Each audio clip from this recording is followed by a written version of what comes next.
I am going to talk about the intersection of design and business and actually the growth of the influence of design in business and business in design. Now, and what that actually means for us as a global design community. Now, what do I mean when I talk about design in this context? I mean everything that you've experienced over the last couple of days. Creativity, artistry, inspiration, courageousness, problem solving. And what do I mean by business in this context? I mean everything from the airplane that flew you, the company that owns the airplane that flew you here, the company that makes the clothes you're wearing, the company that makes the shampoo that maybe you haven't used too much this week, and all of the above, okay? And there's some really interesting things happening at the intersection of these two, which I'm playing in right now. So I'm going to start with, I guess it's a bit of a pop quiz. And you guys can yell at me. That's how I know you're awake. What do you think is happening in this picture here on your left? A brainstorm, what? Design? Okay. And what about on the right? Brainstorming. Awesome. Well, okay, so it might surprise you, maybe not, to know that this picture here is actually a graduate student in a business school giving a final presentation in a class. And this is actually a picture of a management consulting office and just sort of the daily work that happens there. These are also images, not surprisingly, from my life. I teach at said business school, and I work for a management consulting firm. So I was introduced as a design researcher, and that is the team that I lead. I work for Fjord, which is part of Accenture Interactive. I'm frequently called a design anthropologist because my background comes from anthropology and theater.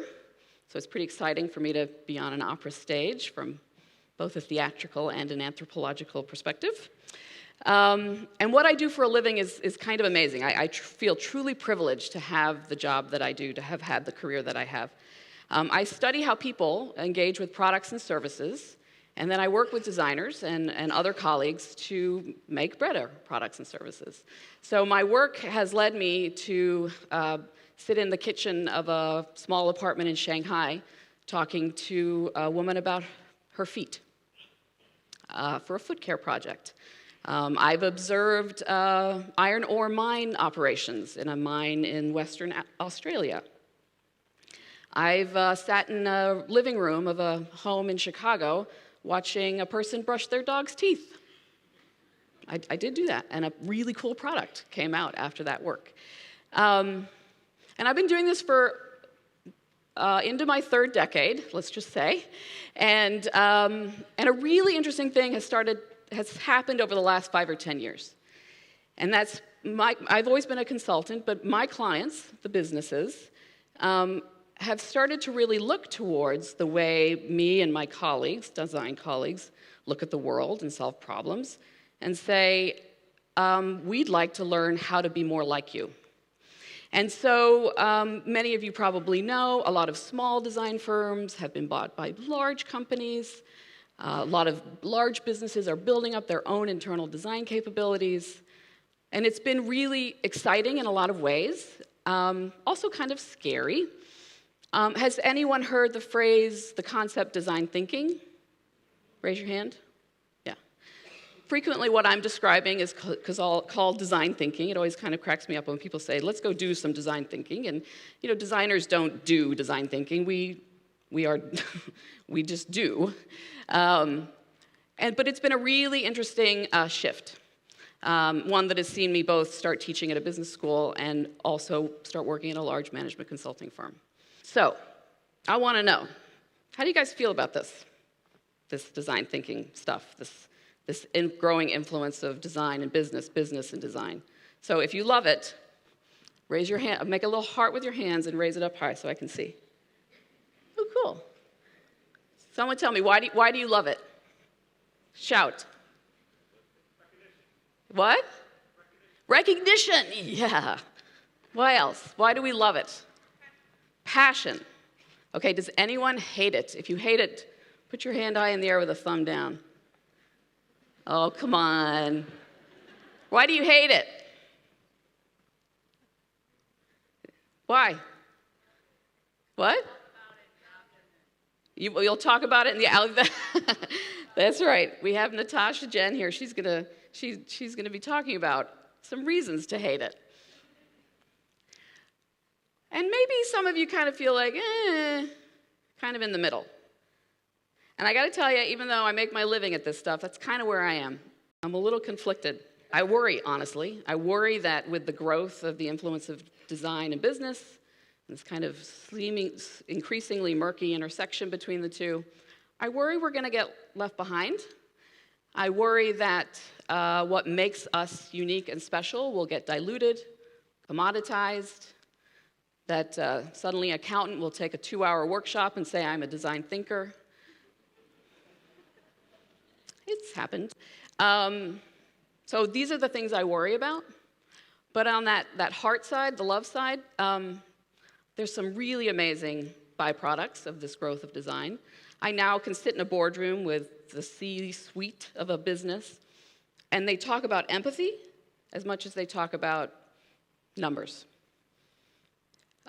Huge companies like, again, where I work, Accenture, are fully-throatedly, if that's a word, embracing design and asking all of us to work differently, think differently, putting huge commitment towards growing out our design capability. So there's some really exciting things that are happening, but it's also kind of scary. And I do feel very strongly that we're at a really interesting and crucial moment as a global design community, because we are at a crossroads. So our choice is, people, to lean in and cross the path together, or to find it all pretty scary and worry and lean back. So I'm in the lean-in capability, and I don't just say that because I'm kind of in it. I make my living doing it. I do think it's a really, really exciting moment in time. And I think in order for us to make this crossing together, there are sort of 3 bridges. Kind of mixing by metaphors. I apologize. I had roads and I have rivers, but 3 bridges, okay?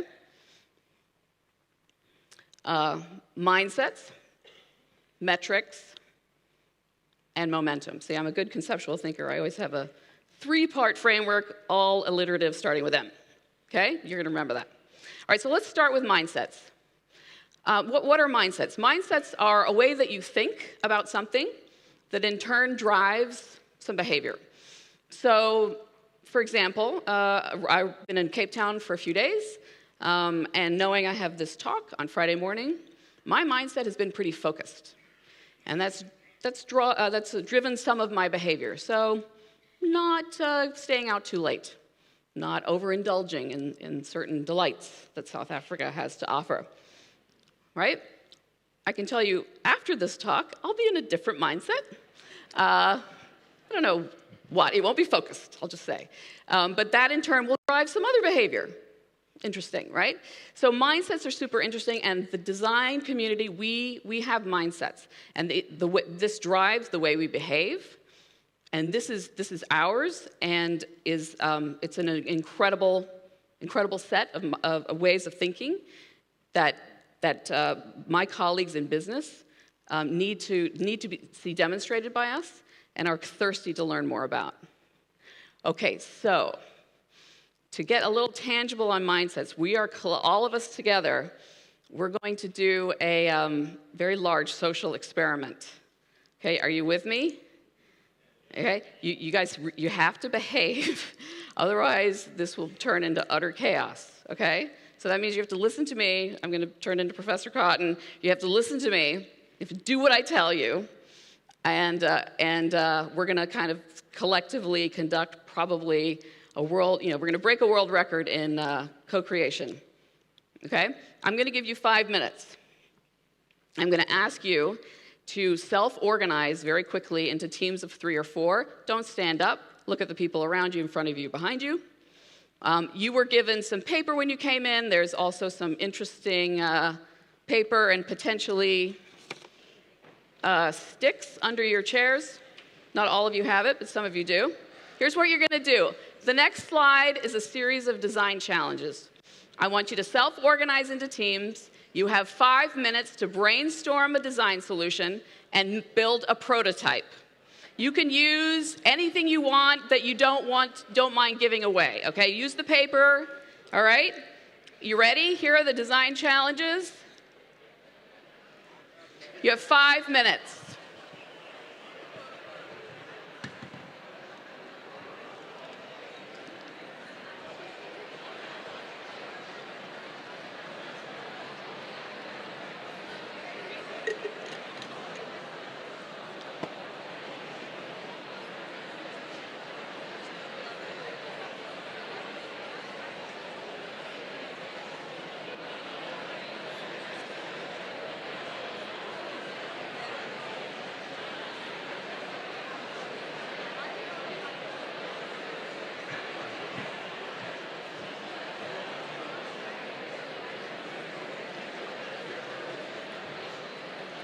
Four minutes left.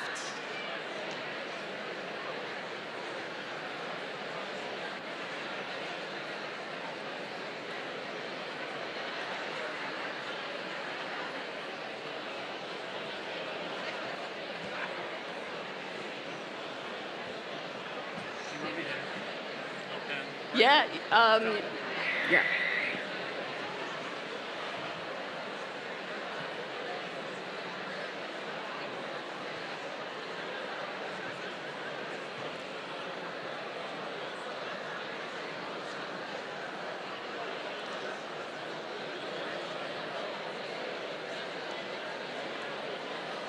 You have 3 minutes left. Start thinking about your prototype.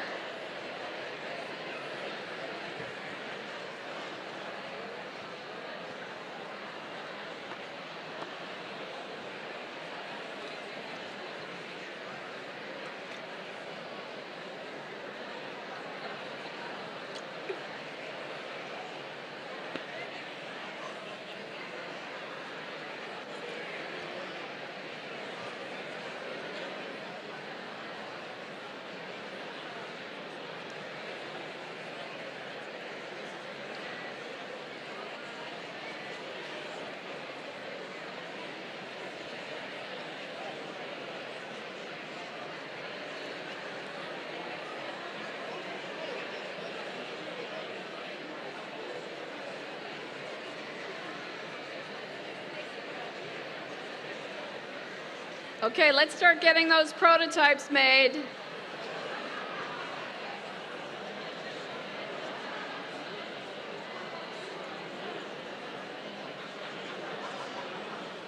Okay.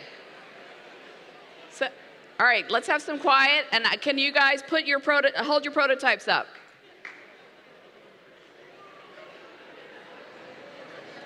Whoa, look at that.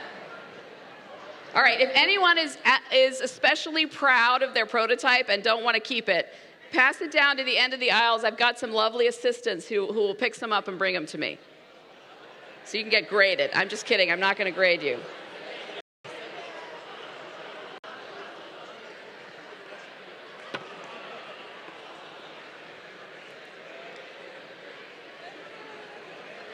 This one.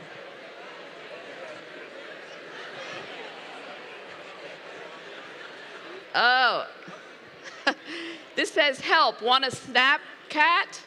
Get it? Snap cat. This is awesome.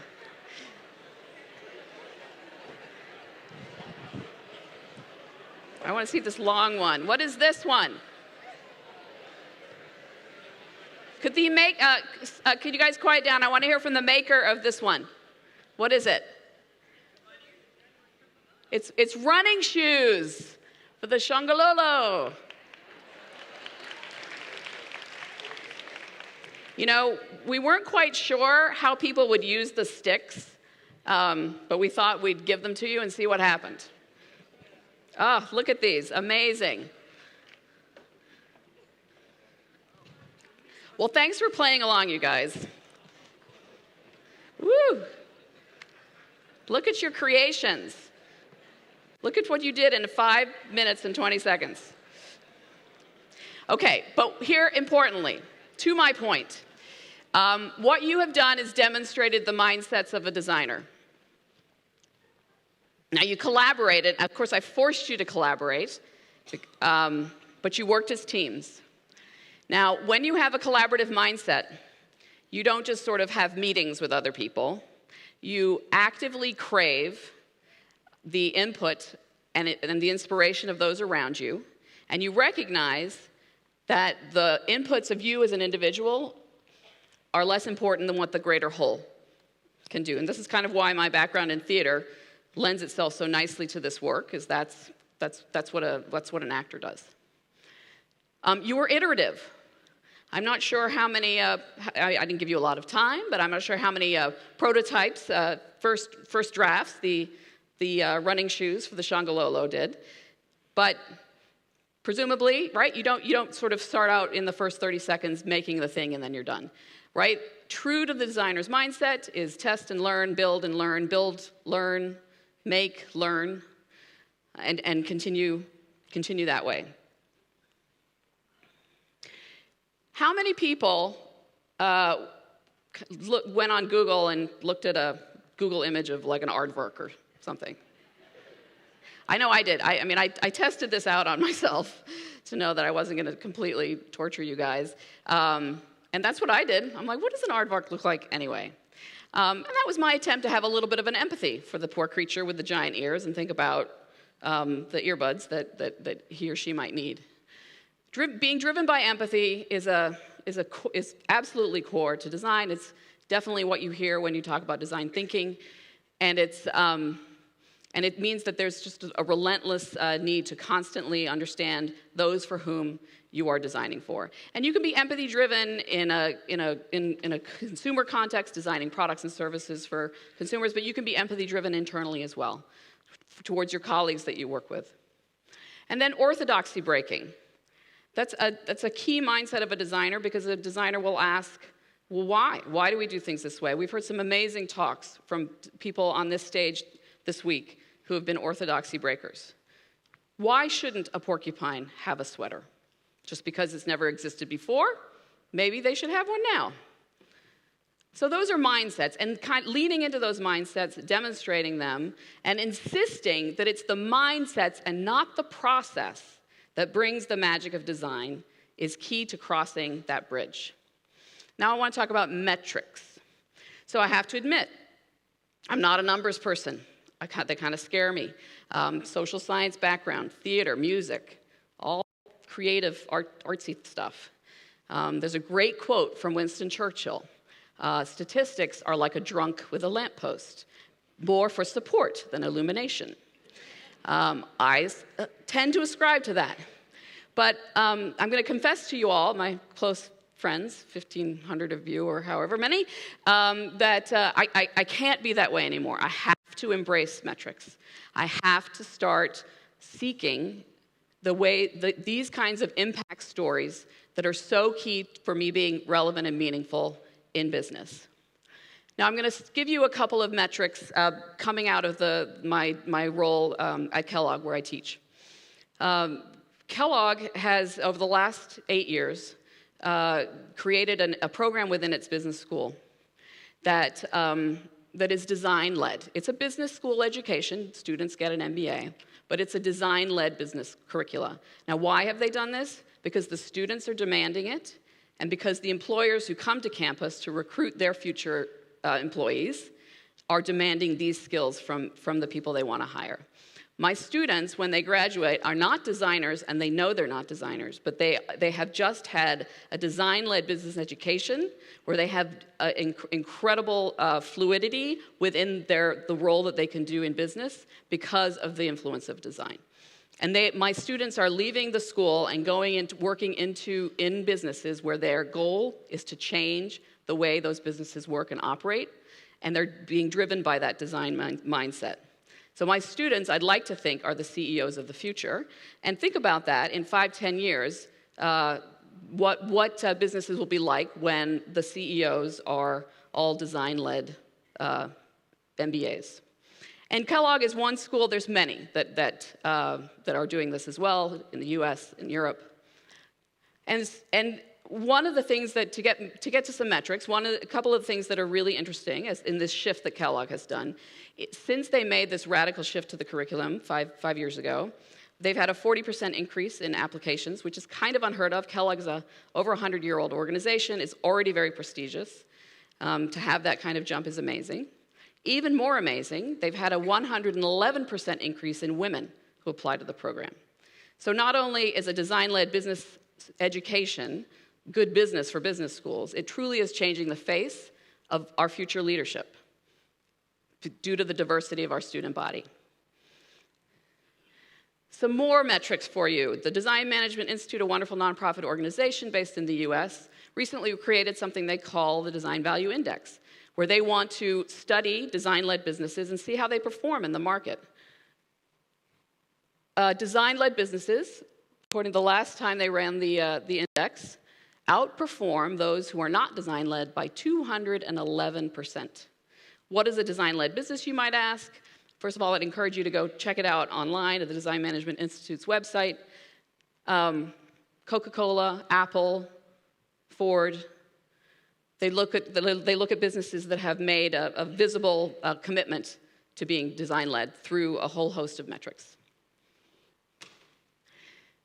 So, I don't like it, but I got to get into the math. We have to figure out what we need to measure. Right now, when people ask me the success of the work I do, they ask me, well, how many people bought that product? Of course, that makes a lot of sense. That's an impact story. But how do we measure empathy? How do we measure experience? We have to figure this out. I don't have the answer, sorry. I'm working on it. I'm working on it with my colleagues at Fjord. But these are the things that we have to commit ourselves to measuring so that when we're meaningfully working in business in the boardroom, so to speak, we have these impact stories that are still true to what we care about and to our mindset. And my last M word is momentum, because this is happening. This is a wave that is happening, and it's not going to retract. It's not going to go backwards. And as I mentioned, we don't want to get left behind. We have to ride this wave. We have to lean in, but do it in a way that is true to us. And because, we are the original design thinkers. We are the ODTs. It's us. We need to take credit, and we need to fully own the fact that we have the opportunity to be incredibly influential and be part of the conversation. Double down on that collaboration. It's not going to be easy. It's already not easy. It's already scary, as we've kind of demonstrated with my little poll. But we got to do it, and we got to own up. This is us. This is all up to us to be the ODTs. Thank you. A special thank you to Jonathan Gerton, who did the lovely artwork.